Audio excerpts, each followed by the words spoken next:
Hello everyone, আসসালামু আলাইকুম। সবাইকে কেমন আছো সবাই? আশা করি সবাই অনেক বেশি ভালো আছো। তো আজকে নতুন আরেকটা ভিডিওতে তোমাদের সকলকে স্বাগতম জানাচ্ছি এবং আজকে আমাদের আলোচনার বিষয় হলো ম্যাথের কিছু শর্টকাট টেকনিক আমরা দেখবো, যেগুলো নার্সিং ভর্তি পরীক্ষার জন্য ভেরি ভেরি ইম্পর্টেন্ট। এবং দেখবা তোমাদের যাদের মনে হয় যে ম্যাথ মনে হয় একটু কঠিন, যে ম্যাথের এমসিকিউ আমরা পাচ্ছি না এবং খুব কম সময়ে আমরা ওই এমসিকিউটা দাগাতে পারতেছি না, বরং ওটাকে অ্যাভয়েড করে যাচ্ছ, তাদের জন্য এই ভিডিওটা অনেক হেল্পফুল হবে। তোমরা এ টু জেড এই ভিডিওটা দেখবা, দেখবা পরে এই ভিডিওটা শেষ করে দেখবা ম্যাথের প্রতি তোমার একটা ভালো লাগা কাজ করে গেছে। তাহলে আমরা শুরু করে দেই। প্রথমে দেখো আমাদের 1 নম্বর কোশ্চেনটা, এবং বলে রাখি এই এমসিকিউ গুলা বিভিন্ন যে বছরের নার্সিং ভর্তি পরীক্ষা আছে সেখান থেকেই কালেক্ট করা, এবং খুবই সিলেক্টিভ কয়েকটা এমসিকিউ আমরা নিয়ে এসেছি এবং যেগুলো ভেরি ভেরি ইম্পর্টেন্ট। ঠিক আছে, তাহলে আমরা শুরু করে দিই। দেখো এক্স স্কোয়ার মাইনাস 4x+3 এর উৎপাদক কোনটি? আচ্ছা, উৎপাদকের বিশ্লেষণ তো তোমরা করতে পারো এবং এটা তোমাদের জন্য একটা সিম্পল হবে। যারা করতে পারো না, দেখো তো আমরা কি করব, প্রথমে আমি লিখলাম রাশিটা x² - 4x, এটা 4x হবে, +3 দ্যাট ইজ ইকুয়াল টু 0, তাই না? এবং উৎপাদক মানে উৎপাদক বিশ্লেষণ করতেছি, তার মানে এখানে দেখবো উৎপাদক বিশ্লেষণ কিভাবে আমরা করি। এই যে আমাদের এই রাশিটা আছে, এইটাকে আমরা ভেঙে ফেলি, এটাকে ভেঙে ফেলি কিভাবে, এই 3টাকে আমরা ভেঙে ফেলি লসাগু আকারে, 3 অক্ষে 3, তখন আমরা কি করি, এই 3কে একবার রাখবো, 1কে একবার রাখবো, সেজন্য আমরা কি করব, এই 3 আর 1 দ্বারা এই 4 মাঝখানেরটা বোনাবো, তার মানে এইটাকে ভেঙে আমরা 4 এই মাঝখানেরটা বোনাবো। ঠিক আছে, তাহলে 3কে আমরা ভাঙবো, কত হলো, 3 অক্ষে 3। তাহলে আমি কি করব, এবার সুন্দর করে x² রাখি দিলাম। তাহলে এখানে আমরা বোনাবো, তাহলে আমাদের দেখো তো এইটাকে যদি একটু ভেঙে লিখি, তাহলে আমরা বলতেই পারি যে -3x এবং -x, এটা দ্বারা কিভাবে বোঝালাম, দেখো -3x -x, এইটাকে আবার তুমি কম্বিনেশন করো, দুটাকে যোগ করলে -4x এ দাঁড়ায়, তাই না? তাহলে আমাদের এটা কিভাবে পাবো, আমরা এই যে লাস্টে যে ধ্রুবক সংখ্যাটা আছে এটাকে আমরা ভাঙবো। ঠিক আছে, এটাকে ভেঙে আমরা পাবো। তাহলে প্লাসটা 3টা রাখলাম, দ্যাট ইজ ইকুয়াল টু 0। এইবার দেখো আমরা এইখান থেকে প্রথম দুইটা থেকে x যদি কমন নেই, তাহলে আমাদের থাকবে হলো x - 3। দেখো এখান থেকে x কমন নিলে x - 3 থাকে, এবং এই জায়গা থেকে যদি আমরা -1 কমন নেই, এই যে এখান থেকে -1 কমন নিলাম, তাহলে থাকবে এখানে x আগে থেকেই, এবং 3 থেকে যদি -1 কমন নেই তাহলে আমাদের থাকবে -3। ঠিক আছে, তাহলে আমি আরেকবার একটু মার্ক করে দেই, আমরা প্রথম দুইটা থেকে একবার কমন নিব এবং দ্বিতীয় দুইটা থেকে একবার কমন নেব।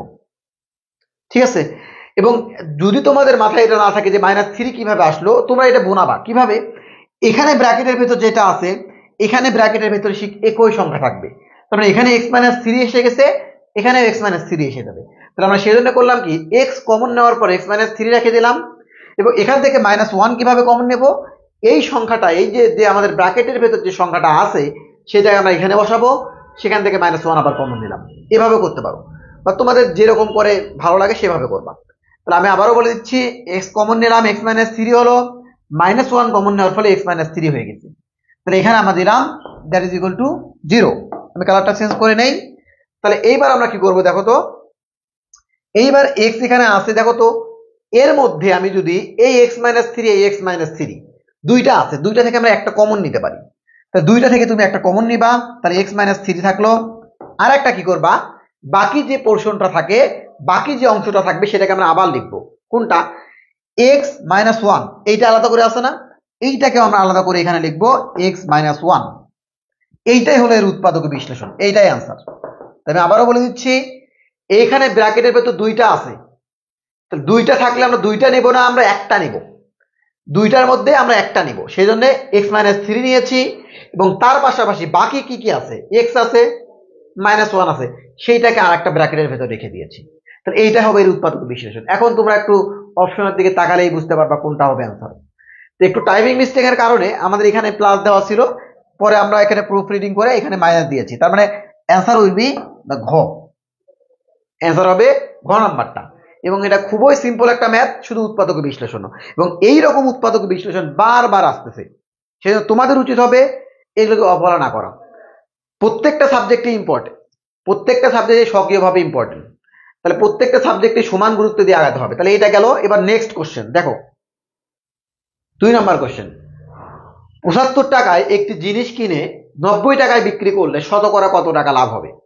তাহলে এইটা তোমাদের এখন ঐকিক নিয়মে করতে গেলে অনেক সময় লাগবে, আমরা একটা শর্টকাট করব। শর্টকাটটা কি, একবারে লিখবো শতকরা কত টাকা লাভ। তাহলে আমরা লিখবো শতকরা লাভ,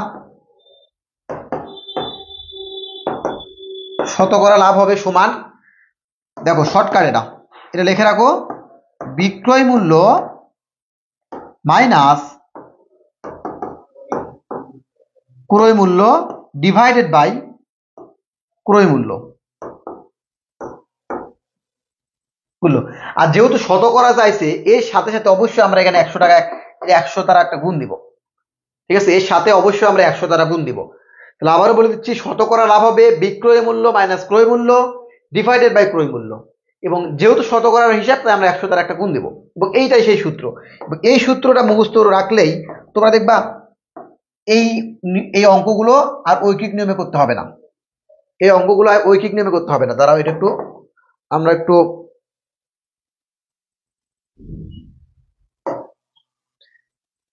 যদি এই অঙ্কগুলো এভাবে করো তাহলে আর ঐকিক নিয়মে করতে হবে না।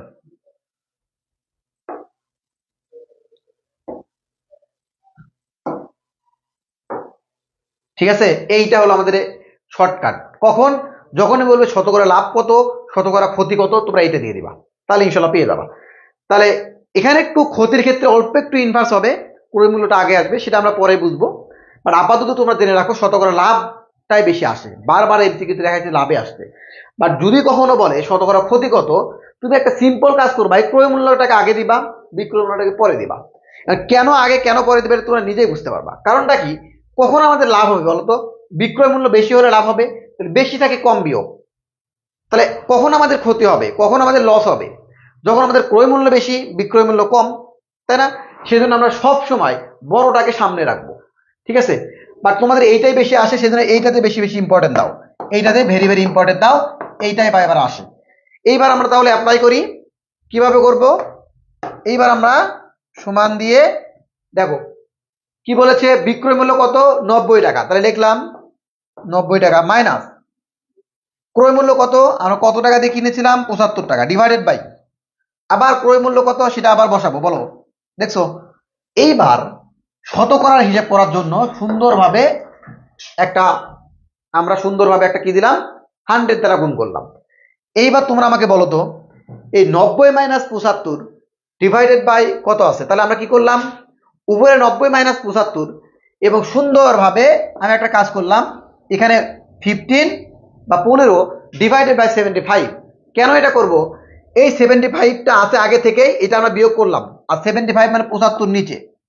ঠিক আছে, আচ্ছা এইভাবে আমরা আগাবো। এখন 100 সমান, এইবার বলো কি হবে, এবার আমরা ভাগ করব।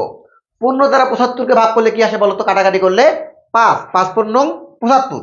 এগুলো প্রত্যেকটা ঘরের নামতা অবশ্যই অবশ্যই তোমাকে মুখস্থ রাখতে হবে, 20 ঘরের নামতা পর্যন্ত অবশ্যই অবশ্যই মুখস্থ রাখতে হবে। ঠিক আছে, তাহলে আমরা দিলাম তাহলে 1 ডিভাইডেড বাই 15, ঠিক আছে, গুণ 100। আচ্ছা সরি, এটা একটু ভুল হয়েছে, আমরা একটা কাজ করবো, 15 দ্বারা ভাগ করলে আসে 5, তাহলে এখানে আসলে 15 ডিভাইডেড বাই, তাহলে আসবে 1 ডিভাইডেড বাই 5 গুণ 100, তাই না? এইবার বলো 5 দ্বারা 100কে ভাগ করলে কত আসবে বলো তো। আচ্ছা আমরা একটু ইংলিশ বাংলা একত্র করে ফেলেছি, তোমরা এটা একটু বুঝে নিবা। 100 বলতে বোঝাচ্ছে 100কে, আর এগুলো যেহেতু বাংলা লিখছি তোমরা একটু বুঝে নিও। তাহলে 5 দিয়ে 100কে যদি আমরা কাটাকাটি করি কি বাড়াবে বলো তো, 20। এইটাই হবে আনসার, যে 20 টাকা আমাদের শতকরা লাভ হয়েছে, বা 20% শতকরা লাভ, বা 20 টাকা শতকরা লাভ, যেটাই বলো না কেন এটা হবে আমাদের অ্যান্সার।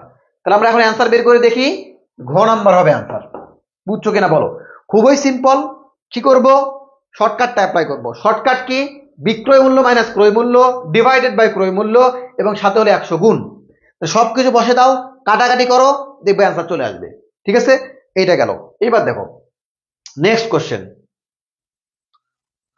একটি প্রকৃত ভগ্নাংশের হর লব অপেক্ষা 4 বেশি, ভগ্নাংশটি বর্গ করলে পাওয়া যায় তার লব, তার হর লব অপেক্ষা 40 বেশি। আচ্ছা এই কোশ্চেনটা তোমাদের কাছে মনে হতে পারে কি ক্রিটিক্যাল, এবং তুলনামূলকভাবে আমরা যে কয়টা কোশ্চেন সলভ করব তার মধ্যে এটা একটু তুলনামূলকভাবে ক্রিটিক্যাল, এটা আমি বলবো, কারণ তোমরা দেখা যাচ্ছে এটা ধরতেই পারবে না। এই মেকানিজম যদি না ধরতে পারো, এই কমন সেন্স মানে এই আইকিউ যদি না ধরতে পারো, এটা একটা আইকিউ এর মতো এবং একবারে আইকিউ এর মতোই। বিভিন্ন ভার্সিটিতে যে আইকিউ গুলো আসতেছে, বিসিএস এর যে আইকিউ গুলো আসতেছে, এই যে আইকিউ এর মতোই এইটা। ঠিক আছে, তাহলে ধরতে হবে যে বিষয়টা কি বুঝাইছে। এই শর্তটা যদি বোঝো, আইকিউটা যদি বোঝো, তাহলে ম্যাথ কিছুই না, এটা সহজ। তাহলে আমরা কি করবো এবার দেখো, একটি প্রকৃত ভগ্নাংশের হর লব অপেক্ষা 4 বেশি। তাহলে কে বড়? অবশ্যই অবশ্যই হর বড়, প্রকৃত ভগ্নাংশ যেহেতু। তাহলে এই কথাগুলো অবশ্যই অবশ্যই তুমি লিখে রাখবা, যারা যারা বোঝো না। প্রকৃত ভগ্নাংশের ক্ষেত্রে কি হয়? লব ছোট, হর বড়। অপ্রকৃত ভগ্নাংশের ক্ষেত্রে কি হয়? লব বড়, হর ছোট। এগুলো কিন্তু মনে রাখতে হবে অবশ্যই, আর যদি মনে না থাকে তোমরা এখনো লিখে রাখো। আচ্ছা, তাহলে যেহেতু প্রকৃত ভগ্নাংশ, তাহলে অবশ্যই অবশ্যই হরটা বড়। তা আমরা ধরে নিব যে লবটা হলো, আমরা লবকে একটা জিনিস ধরে দেব, যে আমরা ধরে নিলাম, ধরি লব এক্স, ধরি লব এক্স। তাহলে বলো, যেহেতু বলেছে 4 বেশি, লব অপেক্ষা 4 বেশি হলো হর, তাহলে আমরা কি বলবো বলতো? অতএব হরটা কত হবে বলো তোমরা আমাকে? হরটা হবে এক্স প্লাস 4। আমরা এবার ইংলিশ দ্বারা বোঝাচ্ছি, মানে অঙ্ক করার জন্য। তাহলে এক্স প্লাস 4। আচ্ছা, এটা একটু সুন্দর করে লিখি। তাহলে হরটা হবে এক্স প্লাস 4। এইবার কি বলেছে? দ্বিতীয় শর্তটা হলো, এই ভগ্নাংশটা কি দাঁড়াবে বলো তো তোমরা আমাকে? এই ভগ্নাংশটা কি দাঁড়াবে? দেখো, এই ভগ্নাংশটা যদি আমি এইদিকে লিখি, তাহলে এই ভগ্নাংশটা দাঁড়াচ্ছে x divided by x plus 4। X divided by x plus 4। কেন এক্স প্লাস 4? কারণ আমরা লব দিছি উপরে, নিচে হর দিছি, তার মানে এক্স প্লাস 4। এইটা আমাদের ভগ্নাংশটা। এবং এবার বলেছে এই ভগ্নাংশকে আমরা যখন বর্গ করব, তখন হর হবে লব অপেক্ষা 40 বেশি। তাহলে আমাদের কাজ হবে আগে বর্গ করা। যেভাবে কোশ্চেন এসেছে আমরা সেইভাবে আগাচ্ছি। প্রথমে বলেছিল লব হলো 4 বেশি, হর লব অপেক্ষা 4 বেশি, সেটা আমরা এখানে করেছি, এবং ভগ্নাংশটা হলো এইটা। তাহলে আমরা লিখবো ভগ্নাংশটা এইটি। তাহলে এখানে লিখবো ভগ্নাংশটি আপাতত এইটা ভগ্নাংশ। এইবার করেছি এই ভগ্নাংশকে যখন আমরা বর্গ করব, তাহলে আমরা বর্গ করি, আবার কালারটা চেঞ্জ করে নেই, এই যে বর্গ করবো এবার। তাহলে এইটাকে যদি বর্গ করে, তাহলে আমরা বলি বর্গ করে পাই।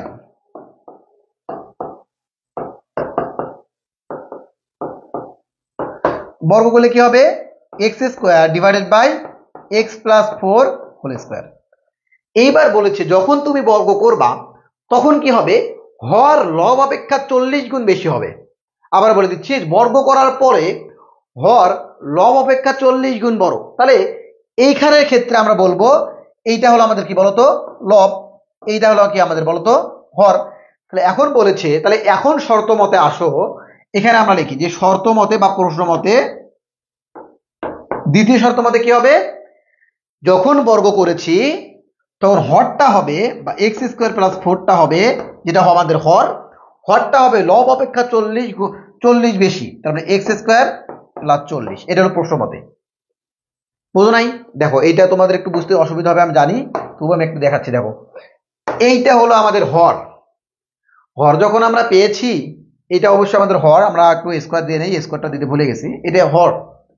এবং বলেছে বর্গ করার পর হরটা হবে লব অপেক্ষা 40 বেশি। এই যেখানে বলেছে দেখো, লব অপেক্ষা 40 বেশি। তাহলে লবটা কত আমাদের? লবটা আগে দেই, সেটা হলো এক্স স্কোয়ার। এই যে লবটা হলো উপরে এক্স স্কোয়ার, হরটা কত সেটা লিখেছি। তাহলে লবের 40 বেশি, তাহলে লবের সাথে আমরা 40 যোগ করব, তারপর আমরা হরটা পাবো, তাই না? তাহলে আমরা কি করব? এটা অন্য কালি দিয়ে দেখাই যে আমাদের এটা যোগ হচ্ছে, এই যে 40।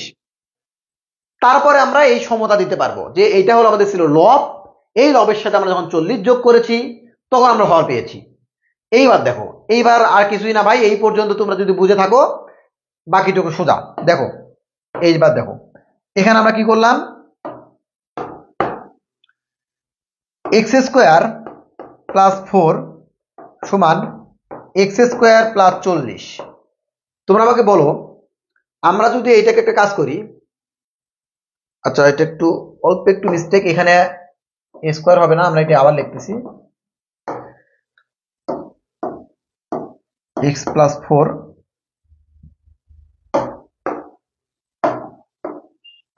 তার এখানে আছে স্কোয়ার। এবার দেখো, এবার ক্যালকুলেশন করো তো, এখানে যদি এক্স প্লাস ফোরকে আমরা ভাঙি তাহলে আমরা কি পাবো বলো তো, A plus B whole square সূত্র বানাও, X square plus two A B plus B square. তাহলে বলো X square plus two into A কে এক্স, বি কে four, plus B square, B মানে কি এ ফোর, তাহলে ফোরের উপর স্কোয়ার, বাকিটা আমরা রাখলাম এক্স স্কোয়ার প্লাস 40 দ্বারা।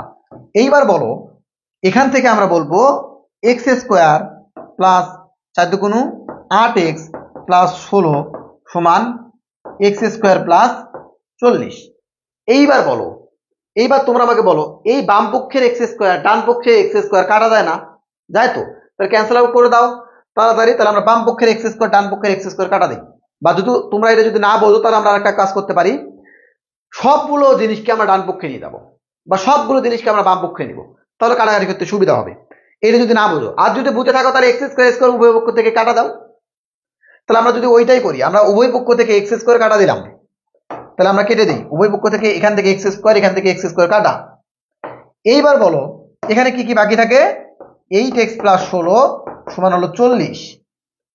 এবার আমি 8x কে বাম পক্ষে রাখবো। কেন বাম পক্ষে? কারণ আমরা অজানা রাশির মান বাম পক্ষ থেকে নির্ণয় করি।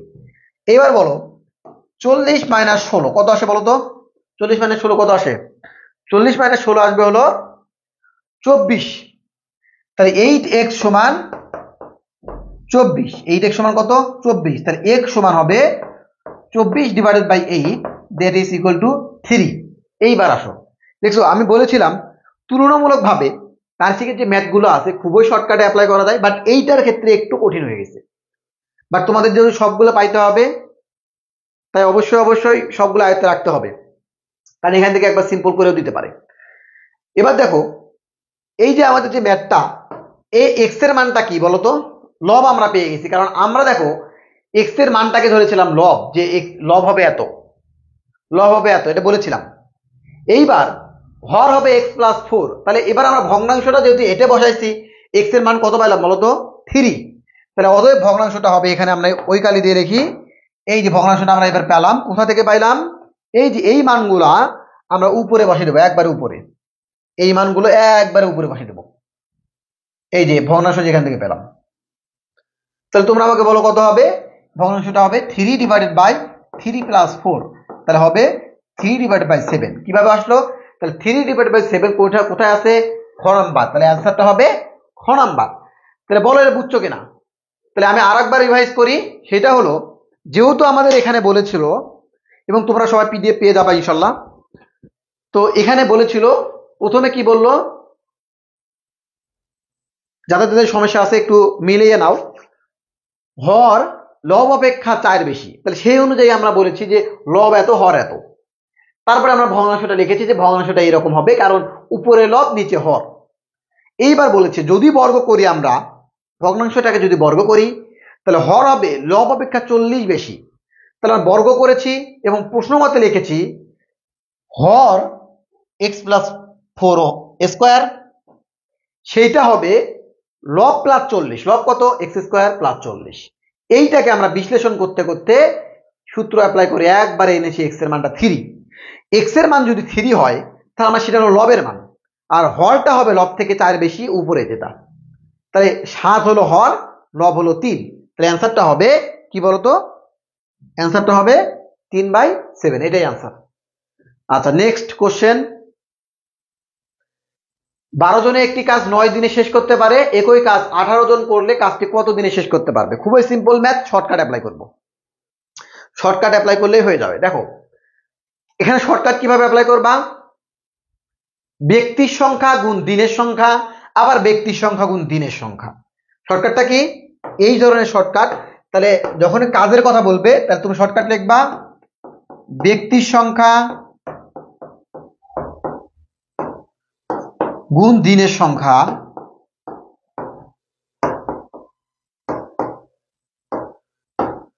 সমান আবার ব্যক্তির সংখ্যা গুণ দিনের সংখ্যা। এটা কেন আমরা লিখলাম দাঁড়াও একটু এখানে লিখি আমরা,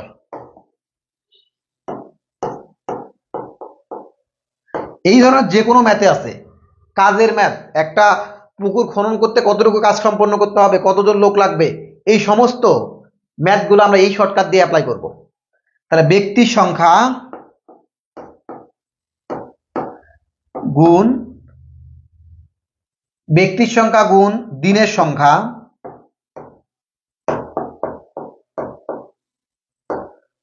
সমান আবারও ব্যক্তির সংখ্যা গুণ দিনের সংখ্যা। আগে লিখি তারপর বোঝাচ্ছি।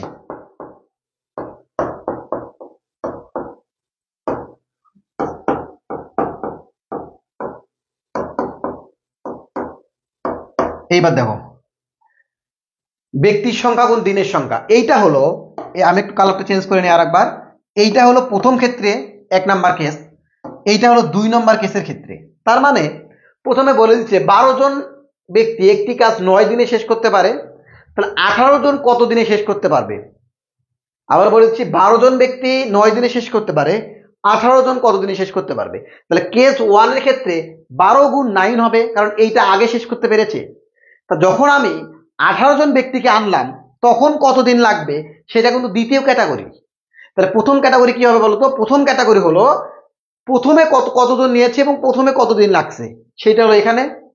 দ্বিতীয়তে কতজন আমরা এখানে লাগাইছি এবং কতদিন লাগবে সেটা হলো এখানে। তাহলে আমাদের এইটা একটু দেখো, ব্যক্তির সংখ্যা প্রথম ক্ষেত্রে বলো ব্যক্তির সংখ্যা কত? 12 জন। তাহলে 12 জন লিখলাম। দিনের সংখ্যা কতদিন লেগেছে? 9 দিন। তাহলে 9 দিন লিখলাম সমান, এখানে আসো ব্যক্তির সংখ্যা গুণ দিনের সংখ্যা দ্বিতীয় কেস। তাহলে বলো একই কাজ 18 জন ব্যক্তি, তাহলে ব্যক্তির সংখ্যা হলো এবার 18, কিন্তু কত দিনে শেষ করতে হবে এটা আমাদের দেওয়া নাই, তো এইটাই আমরা বের করব। তাহলে আমি ধরে নিলাম এক্স দিনে শেষ করতে পারবে, সেই জন্য আমি ধরলাম যে এক্স দিন। বুঝতে পেরেছো আমরা কি করেছি? তাহলে আমি আবারও বলে দিচ্ছি, শর্টকাটটা হলো ব্যক্তির সংখ্যা গুণ দিনের সংখ্যা, ব্যক্তির সংখ্যা গুণ দিনের সংখ্যা। তাহলে উপরে 12 গুণ 9, বাম পক্ষে কেন দিলাম? প্রথম অবস্থায় কয়জন করেছে কাজ, কয় দিনে, ব্যক্তির সংখ্যা দিনের সংখ্যা দিলাম। তারপরে যখন আমরা মডিফাই করেছি যে এতজন অ্যাপ্লাই করব, আমরা কতজন, 18 জন দিয়েছি, তখন কতদিন লাগবে চাইছে। তাহলে আমরা ব্যক্তির সংখ্যা তখন হলো 18 জন, কিন্তু দিনের সংখ্যায় আমরা বের করব বা করতে হবে। তাহলে আমরা কি করব, এবার এই সমীকরণটা সলভ করব এবং একটা সমীকরণ একটা আননোন আমরা সলভ করতে পারবো। তাহলে কিভাবে সলভ করতে পারবো? 12 গুণ 9, তাহলে আমরা এটা লিখলাম। তাহলে এখান থেকে যদি আমি আসি যে 18x গুণ 18x সমান 12 গুণ 9, আমরা এটা লিখতে পারি। বাম পক্ষে রাখলাম এটা, ডান পক্ষে নিয়ে গেলাম, এটা খুবই সিম্পল। তাহলে এক্সটা এই দিকে রাখলাম সমান 12 গুণ 9 ডিভাইডেড বাই কত বলতো? 18। এই যে হয়ে গেছে, কারণ এই দিক গুণ আকারে আছে, এই দিকে গেলে কি হবে বলতো? ভাগ। সমান, এবার বলো 6 দিয়ে যদি আমরা কাটাকাটি করি, দেখো তো 12 আর 6 কে কাটাকাটি করা যায়, বা এটা তুমি করতে পারো 9 আর 18 কাটাকাটি করতে পারো। 9 আর 18 কাটাকাটি করলে কি হবে বলতো? এই 9কে 9 আর এখানে আছে 9 দুগুণ 18, তাহলে অ্যান্সারটা দাঁড়াবে 12 ডিভাইডেড বাই 2, মানে 6 দিনে আমরা কাজটা করতে পারবো। দেখছো 6 দিন আসছে, তাহলে অ্যান্সার হবে খ নাম্বারটা, কতদিন আমরা কাজটা করতে পারবো। ঠিক আছে, এইটা হলো আমাদের অ্যান্সার। আচ্ছা নেক্সট কোশ্চেন, এরকম আরো একটা কোশ্চেন থাকার কথা, দেখি আমরা। আচ্ছা এবার আসছে অনুক্রমের পঞ্চম শব্দটি হলো কত হবে? পঞ্চম শব্দটি কত হবে? তাহলে আমরা অনুক্রম বা ধারার অঙ্কগুলো ভেরি ভেরি ইম্পর্টেন্ট তোমাদের জন্য। দেখো এটা একটু দেখো কিভাবে করবা এই কাজটা। অনুক্রমের পঞ্চম শব্দটি, পঞ্চম পদ কত হবে? তাহলে আমরা প্রথম পদ দেখিয়েছিলাম, দেখো প্রথম পদ কত দেওয়া আছে? প্রথম পদ হলো হাফ, তারপরে হলো 1/4, 1/8। আচ্ছা তোমাদেরকে আগে বুঝতে হবে যেখানে একটা ম্যাজিক খাটানো হয়েছে, ম্যাজিক বা আইকিউ এখানে একটা খাটানো হয়েছে। কি ম্যাজিক? তোমরা আগে বুঝবা এখানে কিভাবে বাড়তেছে। প্রত্যেকটা যখন একটা ধারার অঙ্ক আসবে বা অনুক্রমের অঙ্ক আসবে, ধারা আর অনুক্রম প্রায় একই জিনিস, যখন এরকম কিছু একটা আসবে তোমাকে বুঝতে হবে যে কিভাবে বাড়তেছে, এইটা কিভাবে বাড়তেছে। তুমি খেয়াল করে দেখো, হাফ, তারপর আমরা নিচেরটাকে স্কোয়ার করেছি, 2কে স্কোয়ার করে 4 বানাইছি, আবার এইটা কিভাবে পাইছি, 2কে কিউব করে 8 বানাইছি। তারপরে আমাদের ধারাটা এইরকম করে যাচ্ছে, দেখো খেয়াল করো, হাফ এক প্রথমবার নিয়েছি, তারপরে নিয়েছি হাফের উপর স্কোয়ার দিয়েছি, তারপরটা নিচে হাফের উপর কিউব দিয়েছি। এবার তোমার কমন সেন্স কি বলে যে পরেরটা কি হবে? হাফের উপর 4, তাই না? যেহেতু প্রথমে হাফ ছিল একাই, মানে হাফের উপর 1, তার হাফের উপর 2 মানে স্কোয়ার, তার হাফের উপর কিউব দিয়েছি বা 3। এইবার তাহলে আমাদের কমন সেন্স অনুযায়ী 4 নম্বর পদটা হবে 1/2 এর উপর 4, তাই না? 1/2 এর উপর 4। আচ্ছা, তাহলে যেহেতু 5 নাম্বারটা চাইছে, তাহলে 5 নাম্বারটা কি হতে পারে তোমরা আমাকে বলো। 1/2 এর উপর 5, এটাই অ্যান্সার। এখন এইটা আমরা কিভাবে বের করব? এই 2 এর উপর 5 কে দিলে মানে 5 কয়বার গুণ বলো তো? 5 বার, 2 5 বার গুণ। তার মানে আমরা কি দেব? আমরা হলো এইটাকে, তাহলে এইটাই আমাদের যেহেতু রেজাল্ট, তাহলে এটাকে আমরা কি করব? 1/2 মানে 1/32। কিভাবে আনলাম? 2 কে 5 বার গুণ করো, তাহলে হয়ে যাবে। 2 কে 5 বার গুণ করলে 1/32 এসে যাবে। তাহলে বলে যদি বলতো আমাকে চতুর্থ পদ কত হবে, তাহলে আমি কি বলতাম? 1/2 তাহলে আমি বলতাম 1/16, এটা অ্যান্সার। 1/16 তখন হইতো এটা। বা যেহেতু পঞ্চম পদ চেয়েছে, তাই আমরা বলবো ঘ নম্বর হবে অ্যান্সার। বুঝতে পেরেছো? আচ্ছা, তারপরেরটা নেক্সট। একটি ত্রিভুজের ভূমির দৈর্ঘ্য 9 মিটার, উচ্চতা এত মিটার, ত্রিভুজের ক্ষেত্রফল কত? খুবই সিম্পল জিনিস, এটা তো আমাকে করাতেই হবে না, তোমরা নিজেরাই পারবা, তবু করে দিচ্ছি। দেখো, ত্রিভুজের ক্ষেত্রফল সূত্র কি তোমরা আমাকে বলো। আগে ভিডিওটা পজ করে তোমাদের কাজটা হবে এই মুহূর্তে ভিডিওটা পজ করবা, পজ করে নিজে নিজেই অঙ্কটা বের করো, নিজে নিজে সূত্রটা দিয়ে ম্যাথটা করার চেষ্টা করো, তারপরে আমার ভিডিওটা দেখো। তাহলে দেখো, ত্রিভুজের ক্ষেত্রফল আমি মনে মনে ধরে নিচ্ছি, তোমরা পজ করে অঙ্কটা করে ফেলেছো। ত্রিভুজের ক্ষেত্রফল সমান কি বলতো? হাফ গুণ ভূমি গুণ উচ্চতা, তাই না? তাহলে হাফ গুণ ভূমি গুণ উচ্চতা, হাফ গুণ ভূমি গুণ উচ্চতা। তাহলে হাফ দিলাম, ভূমি কত বলতো? 9, তাহলে 9 গুণ উচ্চতা হলো 6। তাহলে এবার ভালো সুন্দরভাবে করো, এই 2 সাথে 6 আমরা যদি কাটাকাটি করে, তাহলে 9 এর জায়গায় 9 থাকলো, 6 দিয়ে 2 কে আমরা যদি কাটাকাটি করে হবে 3 দুগুণ 6, তাহলে অ্যান্সারটা হবে 3 নং 27। তার মানে 27 বর্গ মিটার। দেখো 27 বর্গ মিটার, এই যে এটা অ্যান্সার, এইটা অ্যান্সার। তাহলে আমাদের ত্রিভুজের ক্ষেত্রফল হলো 27 বর্গ মিটার। খুবই সিম্পল ছিল। নেক্সট দেখো, এনতম পদের যোগফল এত এবং এনতম পদ হলো, আচ্ছা এইটা করার আগে আমরা কয়েকটা সিম্পল ম্যাথগুলো সলভ করি, কারণ এইটা করতে একটু সময় লাগবে। আমরা পরেরটাতে যাই, তারপর আবার এটাতে ইনশাল্লাহ ব্যাক আসবো। দেখো, হলে নিচের কোনটি সঠিক? a divided by B, B divided by 3, C divided by 4 হলে নিচের কোনটি সঠিক? নিচের কোনটি সঠিক বলতে বোঝানো হচ্ছে যে এ বি সি এর অনুপাত বের করো, এ বি সি এর অনুপাত বের করো। খুবই সিম্পল একটা ম্যাথ দিছি, একবারে সিম্পল, দেখে বোঝা যাবে। দেখো এখানে যখন বললো যে নিচের কোনটি সঠিক, দেখো 3টার অনুপাত দেওয়া আছে না, তোমাকে বুঝে নিতে হবে যেখানে এখানে কোশ্চেনটা এরকম যে এ অনুপাত বি, বি অনুপাত সি এর মানটা কত, এর মানটা কত, এটা আমাদের চেয়েছে। তাহলে বলো এর মানটা কেমন হবে? এইটা হলো উপরে যেগুলো আছে সেগুলোকে আমরা মনে রাখবো, যেহেতু এখানে আমরা অনুপাত চিহ্ন দেবো a is to b is to c, নিচেও আমরা একই অনুপাত চিহ্ন দেবো b is to 3 is to 2 is to 3 is to 4। অ্যান্সারটা কোনটা হবে জানো? a is to b is to c এর অ্যান্সারটা হবে নিচেরটা, তাহলে 2 is to 3 is to 4। তাহলে এটা খুবই সিম্পল, ম্যাথ করার দরকার নাই, দেখো কোথায় অ্যান্সার আছে। তাহলে উপরের যে অনুপাত নিচের অনুপাত সবসময় সেম থাকবে। এরকম 10টাও যদি আমাদের পদ থাকে, 10টাও আমরা বলবো যে a is to b is to c is to d is to e, প্রত্যেকটা আমরা বলবো নিচের গুলোর অনুপাতের সমান। তাই আমরা বলবো a is to b is to c হবে 2 is to 3 is to 4। তাহলে অ্যান্সারটা হবে ঘ নাম্বার। নেক্সট 9 নাম্বার, 20 জন শ্রমিক একটি পুকুর 15 দিনে খনন করে, কতজন শ্রমিক পুকুরটি 20 দিনে খনন করবে? এবং মজার বিষয় হলো অল্প একটু আগে এই ম্যাথটা কিন্তু করে এসেছি, এবং এই টাইপের ম্যাথ আমরা অল্প একটু আগে করলাম, এবং তোমাদের কাজ হবে এইটা করানো। ভিডিওটা পজ করে তোমরা আবার করো। শর্টকাটটা কি ছিল? ব্যক্তির সংখ্যা গুণ দিনের সংখ্যা আবার সমান ব্যক্তির সংখ্যা গুণ দিনের সংখ্যা, তাই না? তাহলে ওইটা অ্যাপ্লাই করে আমরা এটা সলভ করতে পারবো।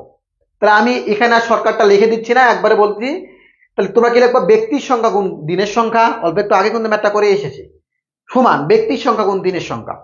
যতগুলোই বলুক, পুকুর খনন করতে বলুক, খাল খনন করতে বলুক, বা ইটের দালান তৈরি করতে বলুক, এই যে যখন আমাদের বলবে শ্রমিক কাজ করতেছে বা কতজন লোক লাগবে পুকুর খনন করতে বা দালানটা তৈরি করতে কতজন লোক লাগবে, ওই কাজটা নির্দিষ্ট কাজটা করতে কতজন লোক লাগবে, একই শর্টকাট, ব্যক্তির সংখ্যা গুণ দিনের সংখ্যা সমান ব্যক্তির সংখ্যা গুণ দিনের সংখ্যা। তাহলে আমাদের বলো ব্যক্তির সংখ্যা কত ছিল এখানে? 20। দেখো দিনের সংখ্যা কত? 15 সমান বলো কতজন শ্রমিক, শ্রমিক চাইছে, তাহলে ব্যক্তির সংখ্যা গুণ দিনের সংখ্যা। যেহেতু আমরা বের করবো শ্রমিক, তাহলে আমরা ধরে নিলাম x, যেটা আমাদের অজানা। দিনের সংখ্যা আবার কত? সেটা 20। যেটা আমাদের অজানা, যেটা আমরা বের করবো সেটাকে আমরা ধরে নেবো এক্স। তাহলে এবার বলো এক্সটা একটা বাম পক্ষে রাখলে এই 20 গুণ 15 ডিভাইডেড বাই 20। তাহলে এখন এই 20 ক্যান্সেল আউট, তাহলে অ্যান্সারটা হয়ে যাবে 15 দিন। দেখছো, ওই শর্টকাট দিয়ে আমরা এটা অ্যাপ্লাই করে ফেলবো। তারপর নেক্সট কোশ্চেন 10 নাম্বার। দেখো, একটি রম্বস আঁকতে কয়টি উপাত্ত প্রয়োজন? আচ্ছা, খুবই সিম্পল একটা জিনিস এবং এটাতে ম্যাথমেটিক্যাল কোনো কিছু লাগবে না। কি করবো আমরা, রম্বস আঁকতে বলো, তোমরা আমাকে কোশ্চেনটার অ্যান্সার দাও, রম্বসের প্রত্যেক বাহুর দৈর্ঘ্য কেমন হয়? সমান হয় না? রম্বসের ক্ষেত্রে কিন্তু প্রত্যেকটা বাহুর দৈর্ঘ্য সমান, ঠিক আছে, প্রত্যেকটা বাহুর দৈর্ঘ্য সমান। তাহলে এই কোশ্চেনটা আসতে পারে, রম্বসের ক্ষেত্রে কি হয়, প্রত্যেকটা বাহুর দৈর্ঘ্য সমান। এবং আর কি আছে বলতো, বর্গর ক্ষেত্রে প্রত্যেকটা বাহুর দৈর্ঘ্য সমান। এই রম্বসের ক্ষেত্রে আমরা দুটো উপাত্ত প্রয়োজন লাগে এবং এটা তোমাকে মুখস্থ করে নিতে হবে যে রম্বসের ক্ষেত্রে কয়টা উপাত্ত লাগে, দুইটা উপাত্ত। তার সাথে সাথে কয়েকটা জিনিস আরো মুখস্থ করতে হবে। বর্গের ক্ষেত্রে একটা উপাত্ত শুধু জানতে হবে, একটা বাহুর দৈর্ঘ্য। আর রম্বসের ক্ষেত্রে দুইটা উপাত্ত লাগবে। এক নাম্বার উপাত্ত হলো রম্বসের অ্যাঙ্গেল বা কোণটা লাগবে, কত ডিগ্রি কোণ করে আছে, আর একটা বাহুর দৈর্ঘ্য লাগবে। আর প্রত্যেকটা বাহুর দৈর্ঘ্য যেহেতু সমান, একটা বাহুর দৈর্ঘ্য জানলে আমরা চারটে বাহুর দৈর্ঘ্য জানতে পারবো। আর একটা কোণ লাগবে, দুটো উপাত্ত। সাথে সাথে আরো একটা বলি, সামান্তরিকের ক্ষেত্রে তিনটা উপাত্ত লাগবে। এই বিষয়গুলো তোমরা লিখে রাখো, ঠিক আছে? আচ্ছা, তারপরে দেখো, এইটা চলে গেল এবং কোনটা আমরা বাদ দিয়ে আসছিলাম ওইটাতে একটু যাই। এই দেখো, এনতম পদের যোগফল 15 হলে এনতম পদ কত? তাহলে আমরা সমান্তর ধারার এনতম পদের যোগফলের সূত্র একটা আছে, ওই সূত্র মুখস্থ করতে হবে। এবং আমাদের যে বইগুলা, এগুলোতে কিন্তু খুবই শর্টকাট সূত্র অ্যাপ্লাই করা হয়েছে এবং তোমরা চাইলেই বইগুলো অর্ডার দিতে পারো। তাহলে দেখো, সমান্তরাল, এটা একটা সমান্তর ধারা এবং জেনারেলি তোমাদের সমান্তরাল ধারায় আসে, গুণোত্তর ধারা কখনো আসবে না। তাহলে না আসার সম্ভাবনা কম, খুবই কম, গুণোত্তর ধারা আসার সম্ভাবনা খুবই কম।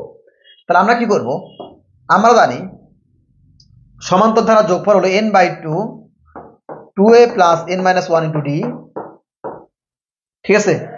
এইটার আমাদের যোগফল। তাহলে এই প্রশ্ন মতে আমরা লিখবো 15, যেহেতু এইটাই আমাদের যোগফলের সূত্র। তাহলে আমরা সূত্র অ্যাপ্লাই করে কত পাবো? 15 পাবো। এবার বলো n এর মান কত?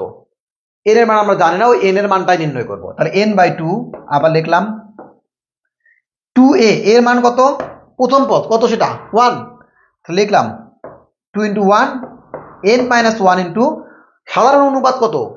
সাধারণ অনুপাত মানে কি, যে কোনো একটা পদ মাইনাস পূর্ববর্তী পদ। তাহলে 3 মাইনাস 2 মানে 1, 2 মাইনাস 1 মানে 1, তারপরে যে 1, তাহলে আমরা দিলাম 1 সমান 15।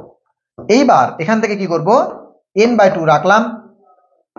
এইবার হবে, আচ্ছা এখানে একটা প্লাস দিয়ে রাখি, 2 প্লাস n মাইনাস 1 সমান 15। এইবার দেখো n/2, এটাকে আমরা বলতে পারি, দেখো তো এই যে 2 এটা ভাগ আকারে আসে না, ওই দিকে গেলে কি হবে বলতো, গুণ। তাহলে আমরা কি করব, n ইন্টু, দেখো নিচে আমরা 2 প্লাস n মাইনাস 1 লিখলাম আর এখানে লিখলাম 30, বুঝছো?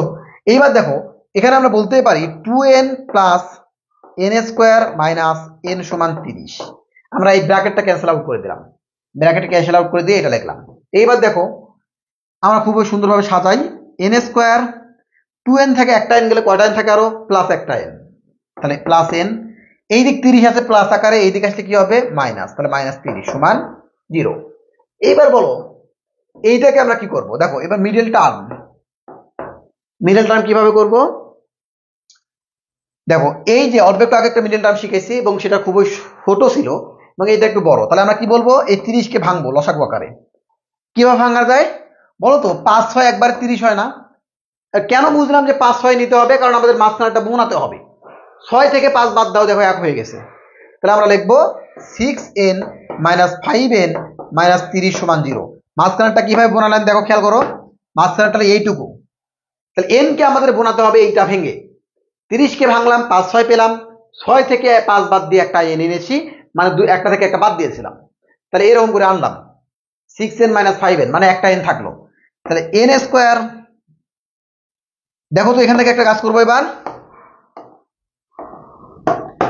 এই nটা আমরা যদি কমন নেই থাকবে হলো n প্লাস 6, তাই না? এই যে n একটা কমন নিলাম, তাহলে এখান থেকে n গেলে থাকে একটা n, 6n থেকে n গেলে থাকে একটা 6, এখান থেকে মাইনাস 5 কমন নেব, থাকবে হলো n প্লাস 6। আমি বলেছিলাম ব্র্যাকেটের ভেতর এটা যেটা থাকবে এটা সেটা থাকবে।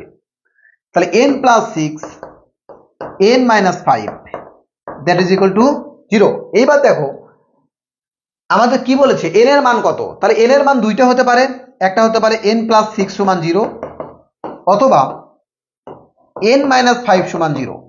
তাহলে n সমান এখানে দাঁড়াচ্ছে মাইনাস 6 আর n সমান এখানে দাঁড়াচ্ছে প্লাস 5। এবার বলো n মানে একটা ন্যাচারাল নাম্বার বা স্বাভাবিক সংখ্যা, স্বাভাবিক সংখ্যা কখনো নেগেটিভ হতে পারে না, তাই আমরা বলবো এইটা গ্রহণযোগ্য নয়। তার আমাদের অ্যান্সার হলো 5। তাহলে অ্যান্সারটা কোথায়, অ্যান্সারটা হলো 5, এটা হবে অ্যান্সার। তাহলে এই পিডিএফ ইনশাআল্লাহ তোমরা পেয়ে যাবা। আজকে এই পর্যন্ত থাকো, দেখা হবে নেক্সট কোনো একটা ক্লাসে। এই পর্যন্ত সবাই ভালো থেকো, সুস্থ থেকো। এবং আরেকটা তোমাদের কথা বলে রাখি, আমাদের এখন সেকেন্ড টাইম